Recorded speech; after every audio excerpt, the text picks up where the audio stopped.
Hey, I'd like to welcome you to another episode of the Mission Matters Money Podcast, your source for all things money. My name is Adam Torres. You can follow me on Instagram at AskAdamTorres. Keep up with my book releases, book tour schedule, signings, all that other good stuff. Always love to connect with you there. And as always, if you'd like to apply to become a co-author of one of my upcoming books, just head on over to the website, missionmatters.com, and click on Become an Author to apply. All right, today I have Kevin Boyles on the line. He's Vice President of Business Development over at Millennium Trust Company. Kevin, welcome to the show. Thank you very much, Adam. Thanks for having me.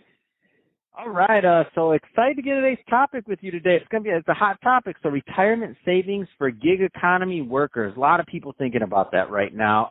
But before we get into that, I'd like to go a little bit further into what you're doing over at Millennium Trust Company. Tell us a little bit more about the firm, please. Sure. So at Millennium Trust Company, we have a firm that goes to work every day with really one mission in mind, but a number of different solutions that work towards that end, and that's helping more Americans save for retirement, whether that's being able to save in IRAs through alternative investments, connecting lost participants with their money that was in 401k plans that they might not have known about, or workplace savings programs for small businesses that can't offer 401k plans and things like that. So we're passionate about providing retirement savings options for people, and it turns out gig economy people are people too. So, and excited to get into that with you. But before we go further down the gig economy route, there's a lot of business owners, entrepreneurs, executives, a lot of gig economy workers listening to this podcast right now. What are the right types of individuals and or businesses that are typically a good fit for Millennium Trust Company? Because at the end of this, I'm definitely going to give you an opportunity to leave the contact information and all that good stuff. Sure. So we can service really anybody's retirement needs from a business perspective up to the point where a business is large enough to offer a full-blown 401k or defined contribution retirement plan. There are firms out there that are far better suited to offer that kind of thing. Where we're really focused is on smaller businesses where a 401k isn't the right fit, or for individual savers, sole proprietors, or gig economy workers that are looking for some ways to save for retirement as well. Fantastic. And I think that's a great transition. So saving for retirement for gig economy workers, where do you want to start with this one? This is a big topic. Sure. I mean, and it's hard to whittle it down into, kind of a narrow view. And I'll preface with that no matter how we try to do this today, it's going to be kind of narrow. And we, for the sake of time, we have to do that. But part of it is really understanding that gig economy workers are advantaged in some ways and disadvantaged in some other ways. I mean, I think what really hurts them the most is that people that aren't participating in the gig economy don't really understand what the gig economy is.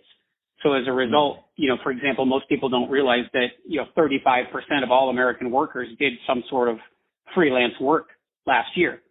So it's bigger than people realize. People also don't realize that, like 40% of gig workers are full-time. 60% are doing it because they want to do it. There's all those kinds of elements that maybe people don't know about. And so when you think about it through the lens of saving for retirement, it's difficult for those of us that work for a company where we're a W-2 employee to kind of get our heads around the challenges, because we inherently have so many advantages available to us by virtue of being employed at a firm. So, for example, I work at Millennium Trust Company. Millennium Trust Company offers a very nice 401k plan. In addition to offering a 401k plan, they offer a match. So when I put money into the 401k plan, Millennium Trust also puts money into the 401k plan. So if you think about it, if you're a freelancer, none of that's available to you. So you have to be much more proactive and assertive about how you handle, looking at what your opportunities are for saving for your own retirement. On the bright side, there are a lot of tax advantages for gig workers to be able to save for their own retirement. But I think, as with most financial journeys, the most difficult step is often the first one for people.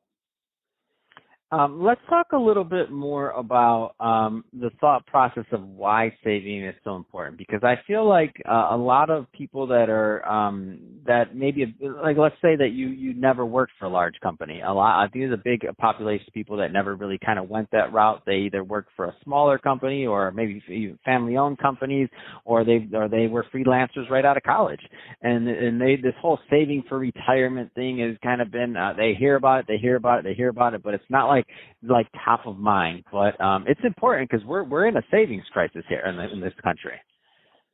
Yeah, absolutely. And two keys there, I think, that you bring up that bear talking about just a little bit. One is definitely, especially gig economy work skews young. So if you look at over half of people that are between the ages of 18 and 22 are working in freelance economy, gig economy, which, by the way, gig workers hate being called gig workers, but we're going to keep using that term for now. So to your point, they come right out of college without really knowing what these other programs might look like. So the idea of saving, where most of us had it introduced to us by our employer, they don't really have that benefit. So they've got to be more in charge of their own destiny and understand the long-term implications. And it's also problematic for those people on the younger end of the spectrum, like millennials and Gen Z, because they're also coming out of college with more debt than anybody in history has ever had before. And, you've got other economic challenges that face those people. So a lot of it's really just getting control of the mindset and really, depending on where you are on the age spectrum, determining, how long am I going to live in retirement, right? Life expectancies are much longer than they used to be. And it's hard to get your head around that when you're 24 years old. I think I'm 52, and I think I just realized I was mortal maybe about a year and a half ago. So it's the kind of thing where it's an awareness. And then you've also got to try to balance it against all those other things. Is saving for retirement more important than having an emergency savings fund, where if you had a short-term emergency, I mean, you've seen, maybe Adam, you've seen this study that's been going around for the last almost 2 years now, where they found that, 40% of Americans could not cover a $400 cash emergency. Something goes wrong with their car or whatever. And when you move that number up to $1,000, it was over 60% of the population. So that's a competing priority. So it's really a little bit about prioritization and a little bit about understanding, all the different elements of where your life is now, where your life is going to go, and what's available to you. Retirement saving is different than emergency saving. They're both important, and you should probably look at doing both. But what's key about emergency saving is it's just really squirreling cash away for an immediate cash emergency or whatever. They recommend you have 6 months salary, but it's very difficult for most people to do that. Now, retirement saving is a little bit different because A, it's longer term, and B, it's tax advantaged in most cases. So it doesn't cost you as much as you think it does. And I think even in people who have access to 401ks, it takes some training to get them used to the idea that, yes, if you put 5% of your paycheck away, that's 5% less money. But the reality is, because that comes out pre-tax, it doesn't really cost you the full 5%. So your take-home pay isn't really going down 5%. So in the gig world, it's the same thing. Pay yourself. Take advantage of that ability to get a tax write-off. And in some cases, for lower income people, they even get a tax credit in addition to the write-off for contributing to, let's say, an IRA or a Roth IRA. So there are a lot of ways to go about doing that. What's the benefit when you're younger? The benefit is, let's say you're 24 years old and I'm 54 years old, and you start putting $5,000 a year away into an IRA account. And you do that, and let's say you do that for 15 years, and then you stop, and you never contribute again. So here you are, you're 39 years old, and you've stopped. I start now at 54, and I contribute all the way up till I'm 70, when I can no longer contribute to an IRA. At the end of the day, you're going to have exponentially more money than I do because of the power of money and compounding over time, right? So I think that's what's generally lost on younger, uninitiated savers and people that weren't part of workplace savings programs, is that ability to get sooner is better, even if it's small. Nothing is too small. So stop thinking that, if I can only put $20 a week away or $10 a week away, it's really not worth it. That's not true. It'll be worth it in the long run if you're able to do that, because it'll build progressively over time. Man, that's awesome.